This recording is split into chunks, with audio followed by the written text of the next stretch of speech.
Memphis has issued a tornado warning for central Decatur County in western Tennessee until 9 p.m. Central Daylight Time. At 8:37 p.m. Central Daylight Time, Doppler radar indicated a severe thunderstorm producing a tornado was located near Darden, or 11 miles south of Natchez Trace State Forest, moving northeast at 35 miles per hour.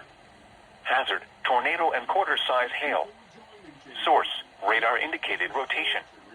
Impact, flying debris will be dangerous to those caught without shelter. Mobile homes will be damaged or destroyed. Damage to roofs, windows, and vehicles will occur. Tree damage is likely.